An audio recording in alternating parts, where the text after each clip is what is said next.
Alright guys and gals, welcome to round 1, game 16 of the Tiny Wars Open Tournament. I am Advanced Warrior. And I'm CJ. And we will, in this game, includes Xrumblingcdsx versus Lordofcold, both playing as Brenner. Yeah, so Xrumblingcdsx, I'm gonna just call them Rumbling. Just call him Rumbling.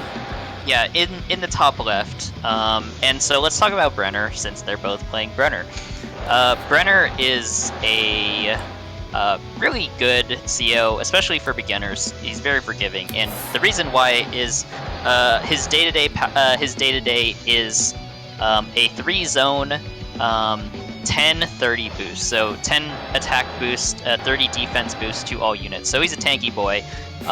Which means that all of his units really in zone are just gonna be harder to kill, and so it's easier to survive. Yep, and the defense boost comes to synergize with his power, which increases the CO zone to global and gives all of his damage units plus 3 units. Now keep in mind, every unit in Advanced Wars caps at 10 HP, so they're not going to get anywhere past 10, but if they're at like 7 HP, they're going to get maximum value. 6 HP, they're only going to go up to 9. One way that I've seen this power being used is that they can use it to secure captures. Some people also like to attack in the middle of their turn, get some of their units damaged, and then heal up those units, so it's like they took a lot less damage from their attack. So definitely a high skill-based power. You can use it at the start of your turn to get that nice boost, or you can use it in the middle of your turn to have almost no value lost, and it's a pretty strong power because there's no global damage in well, on the vanilla roster of Days of Ruin, there's really no global damage. But if there were from the custom COs, then Brenner can negate all that damage there. Yeah, and so basically with all that in mind, you know, with the did I say 3-zone? Yes, you did. 3 zone is pretty easy to charge. On top of just being defensible in general, he's pretty easy to play. He's quite strong, you know, getting that value back from HP lost, right? From healing. All of those things combined make him a top tier CO. He's definitely regarded as one of the best COs in this game. Is pretty regularly banned. Usually by most people, including myself, I would consider him probably second best CO, second only to Isabella. But, you know, they're both really, really strong and tend to outclass a lot of others. Yep. And if it does get to that power, say you're attacking from inside the CO zone, your units are just... they're going to survive. It's going to be harder for your opponent to try to kill them. And what happens when you don't kill a unit? Well, they have a chance to be healed. So... yeah, like I said, the defense boost synergizes very well with Brenner's healing power, and right now I'm not seeing any CO zones, CJ. Yeah, that's a little bit of a shame, because you want to see the COs out first as soon as possible, especially when they're really strong COs. Usually you would expect it with the first tank, for example. Oh yeah, but that because has not happened yet. Yeah, because that tank is going to survive most engagements, so it's okay if it's on the front lines, but it doesn't mean that Brenner's invincible. You obviously can overwhelm a Brenner tank and kill it, but with the zone radius of 3, it definitely can buff like other units if it's possibly in danger. And they're going to have a defense boost as well, so it's just going to be really hard to like try to push through and penetrate Brenner's walls if the units are inside that 30 defense CO zone. Yeah, that's another point for Brenner, is that it's extremely hard to punch through his walls. That's just it. Because you can't punch through his walls as readily, or because you have to use stronger units to like pick off bikes and infantry and stuff. Then, you know, he has the leeway basically to, you know, set up artillery or, set up stronger units or do whatever, really. He could just, I don't know, he can do a lot of things. How many times have we said Brenner is a very forgiving CO? Probably a lot, because he is. He is. What was I gonna say? Oh, come on! Oh, Copter Brenner. Oh, okay. Yeah, that can work. Yeah, I was thinking. Oh, go ahead. What were you gonna say? Oh, I was thinking, Brenner would be at least theoretically an interesting candidate for like a bike CO, for example, to get them out early. But at the same time, you probably don't need your CO out that early. I think just a standard tank would do just fine. Yeah. Personally, I wouldn't mind maybe a medium tank Brenner. Like I said, not invincible, but just imagine how sturdy that kind of a unit is. Yeah, but I think you want to be faster to be a little bit more threatening, because you don't need your CO to be the immediate attacker, since he has such a big range. But yeah, so far no COs out of Rumbling though. So kind of Lordofcold has that basically going for him. He's probably will pick up some energy from the top in this turn. Something else I want to point out about a Brenner matchup. I mean, right now it's not like as urgent, but if you're going up against Brenner, one thing that you probably would like to do is make sure you kill off units. I mean, they're not as strong as Andy's hyper upgrade with 5 HP, but I feel like in like maybe some certain situations when you are closing into Brenner's powers, if there are units that you can kill at like 7 HP or lower, and they could be a threat if they have like 3 HP back, then you definitely might maybe want to target those and kill those rather than spreading your damage apart. Just something I wanted to point out, but it's not exactly like facing Andy from the Advance Wars trilogy. Yeah. I don't know why this position looks a little bit confusing to me. I don't know how it seems like Lordofcold has gotten a pretty decent advantage at this moment. I'm not sure how that happened. But like the anti-air at the bottom, for example, can beat that recon just fine. Yeah. I think what happens is that looks like Rumbling has most of their forces invested on the top, and with not so much on the bottom, that's how Lordofcold was able to look like he's winning the bottom side. And we just saw from the last turn that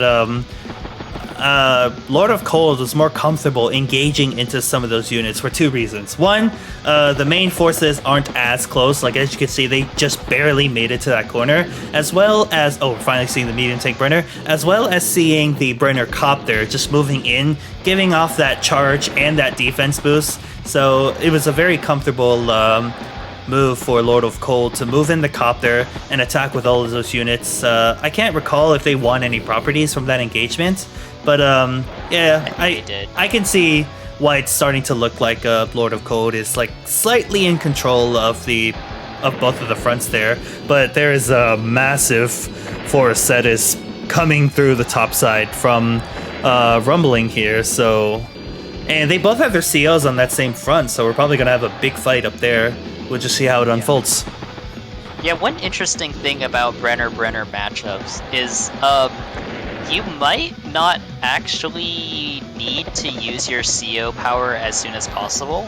I mean, usually it's nice to get your use your CO power faster, but then sometimes, since Brenner's CO power doesn't give a lot of attack boost, like maybe your opponent attacks into you, deals a decent amount of damage while using their CO power, but then you use your CO power back to heal up that damage and then basically counterattack them. So I don't think I've ever played a Brenner mirror, so that could be interesting to see if we get to that point. I'm not sure if that'll happen. I do know there was a game probably like maybe a month ago, maybe a couple weeks ago, where 2 top players, I think Plague and Zhao Tiantong, were playing Brenner Brenner Mirror. And they kind of had that thing going on where one player did actually get their CO power faster, but they ultimately lost because the other person was also able to use the CO power and get the heal off. So, yeah. I didn't actually watch that game though. I just know the overall gist. If we look at this position from Rumbling here, they did have their power. 9 HP tank, 7 HP anti-air, 9 HP mech. I mean, obviously not the best, but you could see the kind of situation that a Brenner mirror would put you in. As it's almost like a game of chicken. That's what it's starting to sound like with the Brenner matchup. Yeah, and both of them have their defense buffs there, so they're just doing less damage in these zones. It's like Sturm versus Sturm in Advanced Wars by Web. Minus 20% attack and plus 20% defense for both sides. I saw a funny GIF on Discord where it was just like two Sturms having a pillow fight, and it's starting to feel like that with Brenner here. But it's also a game of chicken. Like who pops their power first? Like it's a good question for these players. Like, where or when do you want to pop your power in this matchup? That's what seems like to be the big question here. Oh, I was gonna say Lordofcold could have used it this turn, but actually that was probably a better move. Get rid of the anti-air, and there's actually very little threat to the CO, I think. Yeah. The only possible way I could see that Copter being threatened is the attack with the Copter first, and then you try to chip down the remaining damage with tanks, but that just really depends on how exposed this Copter really is. Yeah. So, I don't know if that Copter will survive. I feel like it would, but maybe if you tossed everything at it, it might die. Yeah, I think this Copter's dead. This Copter's very likely to be dead. We'll have to see, but yeah, I think. I don't like that. Oh, I really don't like that. Just he didn't attack with the medium tank, and also, it just trapped it instead. Really, I wanted to see Copter attack the Copter. Well, kill that tank on the top first to open up another angle of attack. Attack with a Copter, and then maybe use the other tanks to attack, because they are getting at least a 10% defense boost, and he pops the power right now. Let's see how devastating this is. Brenner's not getting any movement. They just got the healing, and they just got 10% offense, 30% defense. Yeah. I think for Lordofcold, like, the CO was basically dead, and so might as well pop the power, but I don't think this is actually, like, a time to really capitalize and move in. Yeah. I feel like in this position, what Lordofcold could maybe do is like take advantage of that global 30% defense, because it's gonna happen next phase in your opponent's turn, and they could just maybe like wall up in position like this, and we're gonna see a bomber, bomber Brenner. That'd be weird. I don't think that's a great move. Feels a little niche. Bomber COs are usually pretty excessive. Like, you don't need that much. Yeah. Brenner's not an offensive CO anyways, so you don't need him to be like doing a lot of damage. He's not gonna kill the CO though. That's kind of interesting. I kind of want to see a little more effort into it, unless Rumbling is actually denying Brenner from putting the CO in a bomber. Maybe, yeah. Because you can't suicide your CO and immediately just get a join. Because you can't. There was the join there. You can't suicide a CO and then board it the same turn. I don't remember how much charge Rumbling has. I think they have probably like 40 something, so they're probably able to get their CO power pretty soon if they want to. Not a lot of units to heal though. Yeah, I don't think they need it right now. Oh, they're at 50. Okay, so I think I would just, maybe get it and then hold. In fact, I would have moved my CO up to the top and just, pick up that energy, and I think that would have been full. Looks like they're getting it down there.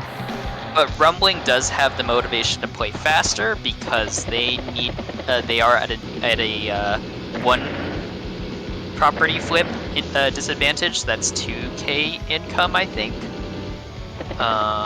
Or maybe it's actually no, 4k income disadvantage. I think there are 2 properties that Rumbling should have that they do not have. So Rumbling does have to attack in faster, or just make some moves or something. Ooh. Yeah, that copter survives, and that's the power of Brenner's own. Your walls stay alive, I guess. But Bomber's here, and there's no anti-air in range. That's not good. Both of those copters are out of commission. They can't do anything to that Brenner copter. But there's an anti-air from Rumbling at the very least on the middle and the top. Yeah, I mean, if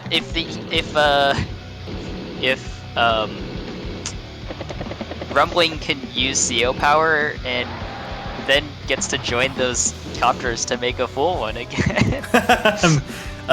Would it be possible? Oh yeah, it would. Oh wow, immediate pop and not going for the join idea. Okay.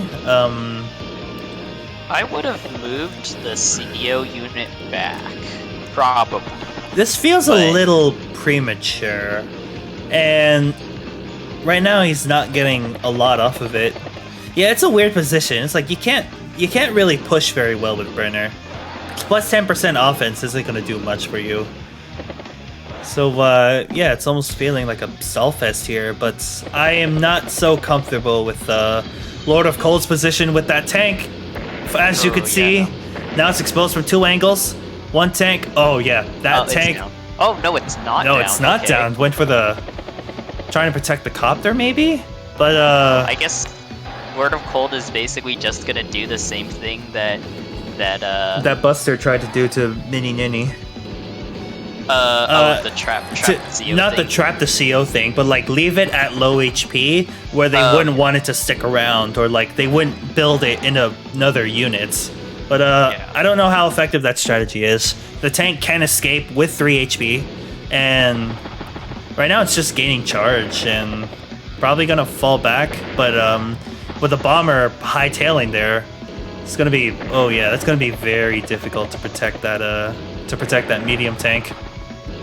Actually, I might take that back. I think it gets away. I think it gets away, but like it's 30 defense. Yeah, it's fine, I guess. It's 30 defense.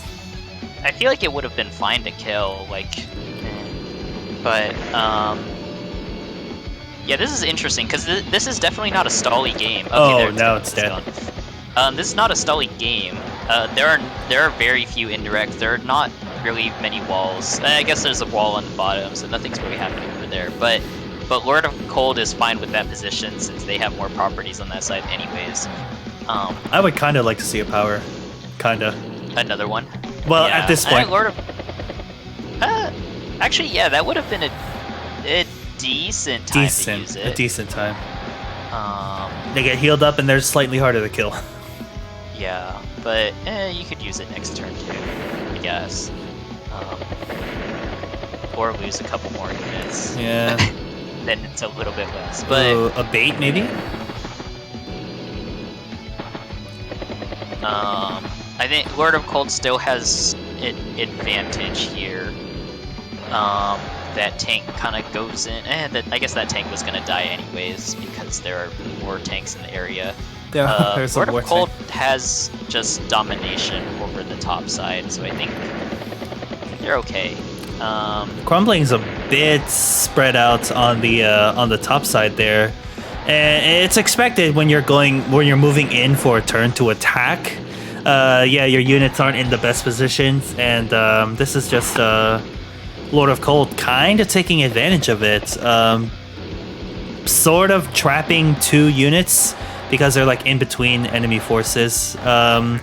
Lordofcold's done a good job like protecting their 2 properties at the bottom and kind of just walling off that center there. So Yeah, Rumbling's in a situation on the bottom. It's like whether they want to attack or not. I would like to maybe see some shift with all those units down there and like try to consolidate that top front for them. But like maybe keep a few and like defend the properties like Lordofcold was doing. And looks like Rumbling's finally got their own war tank, probably to contest Lordofcold's war tank.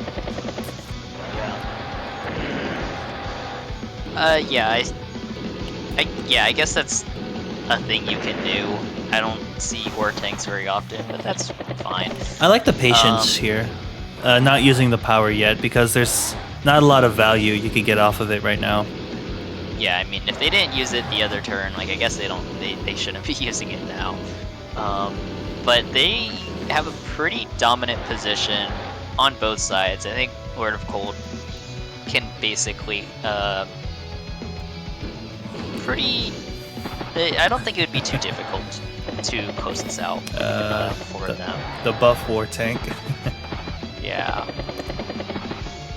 At this stage of the game, I guess you could kind of do whatever when it comes to boarding your CO. We got an anti-tank at the bottom. I feel like... yeah, I don't know. At this point, it's pretty difficult. You would want to push in. Maybe Arties would be better. You want to push in and establish a wall on the bottom. Lordofcold is getting properties off of everything they're doing at the top. A Balcopter just harassing poor foot soldiers. And I mean that's what you want to do, right? You want to make your CO be a pain in the butt.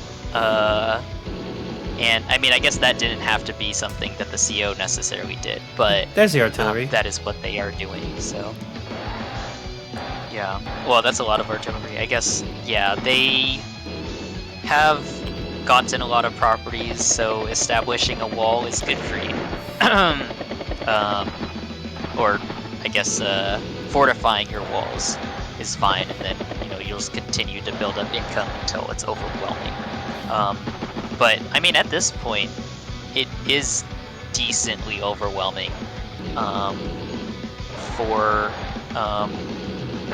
Rumbling. Like, there's not a lot they could do. Exposing the B-copter, I guess, is fine when the dusters are not a threat. Dealing some damage to the war tank. If Rumbling ever wants to attack the enemy war tank, then that's just an artillery shot away, and probably won't kill that war tank. It'll just probably heal back up from Brenner's power, and what are you gonna do from there? Like, those dusters aren't a threat to either of those copters. They could probably take down the 7 HP one, but that's Maybe. about it. Are they? Barely, CJ. No. Just barely. Oh wait, we're Brenner. We're seeing Brenners. We're seeing Brenners. Take it down. Yeah. This is looking like oh man. Yeah, that's looking like a resign. That makes sense. I was gonna say it was looking like a good power for Lordofcold the next turn, but looks like they saw that coming and they were just overwhelmed on the top side. All right. Did I move up too far? Oh yeah, no. I moved up just fine. I just wanted to see both stats here. 26 properties to 18, 42 units to 27. Yeah, it was.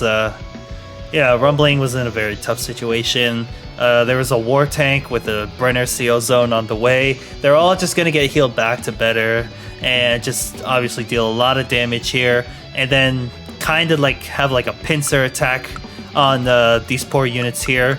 Being attacked from like 3 different fronts, the top, the right, and the bottom side here. And that would have been a very tough situation for Rumbling, so it is a very understandable situation for them to resign. Any additional thoughts, CJ? I don't think I have too much else. Like we did see, like the players were decently matched. We saw it go on, like they're. But I mean, just overall, Lordofcold was just able to get an advantage and then continue to build it up. I think they had a lot of good like attacks that were basically free for them. So they gained a slow advantage on the bottom side. Were able to take those 2 properties and then just sit back and wait. and be fine on the bottom front, and then on the top front, you know, bring in the CO, do damage, pop the power, just, you know, and be ultimately pretty fine. Like they didn't overextend too badly, and so yeah, the win was pretty well deserved. Yep. Felt like Lord of Cold's CO zone was a lot more active. Especially like we talk about mobility on units. Battlecopters are an interesting one, but Brenner's copters are likely to survive other copters because they have a nice defense boost. I believe their CO zone buffs the CO unit to like veteran skill, so it's like 20% offense and defense from that. Yep. And then an additional 30. That copter has like 50 defense, and the fact that it had 50 defense and all that mobility, considering there's like, you know, some heavy terrain, some rivers, it was able to like fly over all of that, and with a really fairly large CO zone, just able to just get a bit more charge off. A little unsure about what was going on in the middle here with like leaving some of the CO units alive. I definitely would have liked to see a lot more committed to taking down CO units. But maybe it was to possibly deny like them loading into a bomber, which we saw earlier in the game. But it's definitely an idea that could maybe come into practice. But yeah, Advanced Wars is just such a dynamic game. A lot of different things could be right or wrong. Yeah, there's definitely a lot of possibilities there. Yeah, so yeah, it felt like a traditional Brenner game. A little bit slow, no power to push, like even with just 10% offense.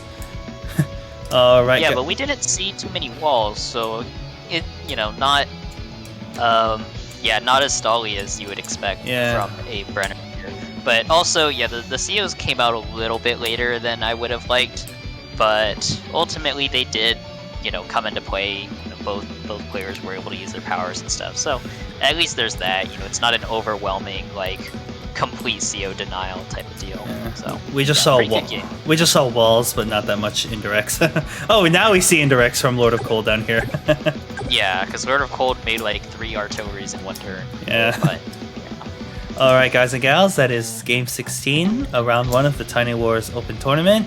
Thank you all so much for watching and staying up to date with the games here. The tournament's still going strong.